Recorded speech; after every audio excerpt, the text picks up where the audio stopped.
One thing I've learned in this life is you have to try your best during the hardest times. Like, when you're not wanting to do things, you have to do them. When you're feeling too tired to keep going, you have to keep going. You got to keep putting one foot in front of the other. It's some of the best, like, self-taught. It's one of the best self-taught things you can teach yourself. And it's something a lot of people lack. And there's a lot of people out there that do it way better than me. And there's a lot of people out there that don't do it at all. Like, another thing I'll do, if I have multiple things to take care of, I usually will put the hardest or the most inconvenient thing first, just to get it out of the way. Now, as far as procrastination, I am a procrastinator on most levels. I'll wait to the last minute or the last week to do something. But as far as, like, difficulty of things, like, in my way, I'll always try to do the most difficult thing first, just to get it out of the way. It's something I train myself to do, because I used to always try to take the easy route, the easy road. I apologize for the air conditioner. I have my noise gate off. But, yeah, you want to challenge yourself. When I watched the Jocko Willink's interview, when he said, it's like everything's a yes moment to him. Like, oh, this is difficult? Okay. You know, if you hate doing something in the morning, okay, who cares? Do it, you know? It's like a challenge, and you become more resilient, and you start to glide through the more difficult things in life easier the more you take them head on, instead of, like, putting them off or not doing them at all. Oh, you don't want to make your bed in the morning? Well, too bad. Do it. You know, look at it as like a challenge. That's why people do that in the morning, especially in the military. It's organization and structure, and it starts your day off right. Now look at my bed. I mean, my girlfriend's sleeping, but I don't normally follow that rule. I should make my bed more right off the bat, but I'm not perfect. But it's just food for thought.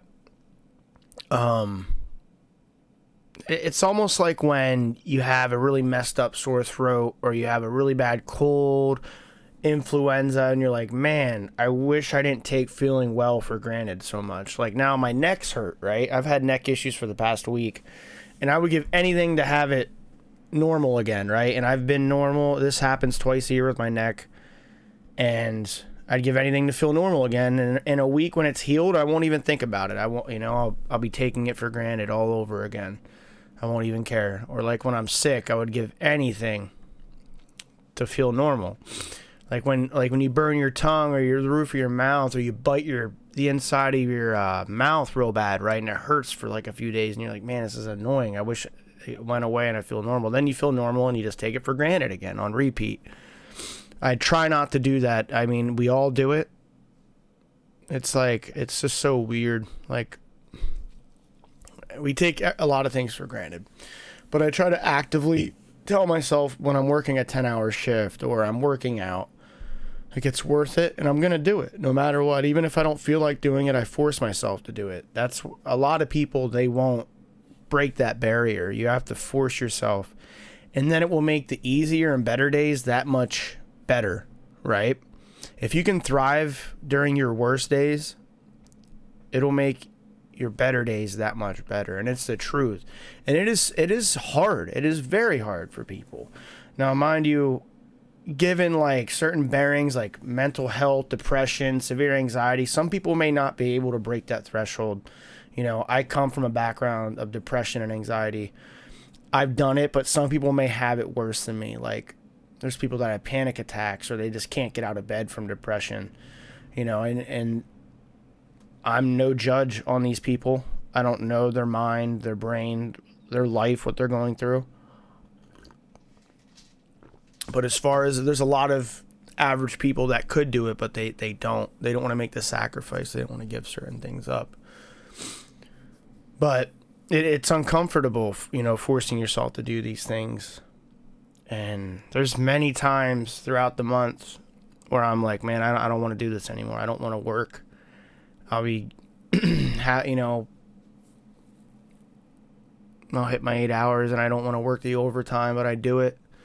I don't need the money, but I want the money, and I like to buy things, and I know if there's no income coming in, I'll tap into my reservoirs of money that I have, and I don't like that. I've been there before. I've learned the hard way in the past with that.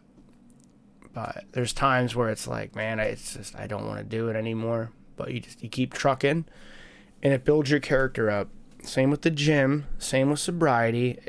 It will build you up long term. You just have to be consistent, and you have to get to a substantial amount of time with all of this. You can't go and work out for a week and expect a difference. You can't be sober for a week and expect your entire life to change, right?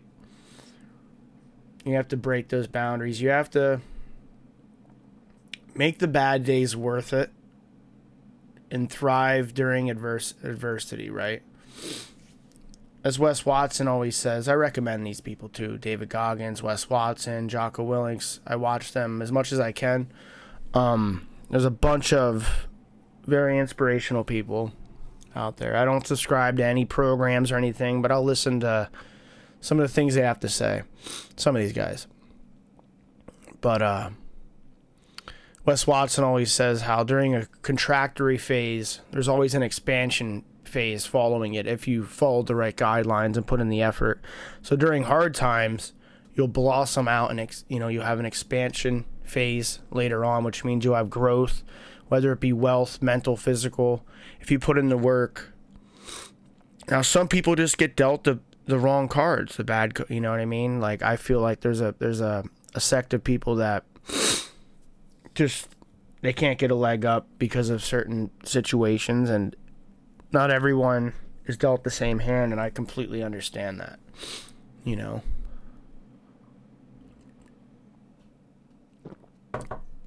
And we'll make a video on karmic debt too. Like, I believe in karma to an extent, and karmic debts are real. I believe it's a real thing. But yeah, I just wanted to make a video on how, like, getting through the rough days, it always passes. Things that mess with you and worry you today, 9 times out of 10 won't even make a difference tomorrow, let alone in a month to 6 months to a year. Like, I myself get worked up over things that don't even matter in a brief amount of time, honestly. Like, it's a waste of energy, and stress is no good. And I can be a very stressful person, self-admitted on that. But that's about it. Just know the bad days pass, given certain circumstances.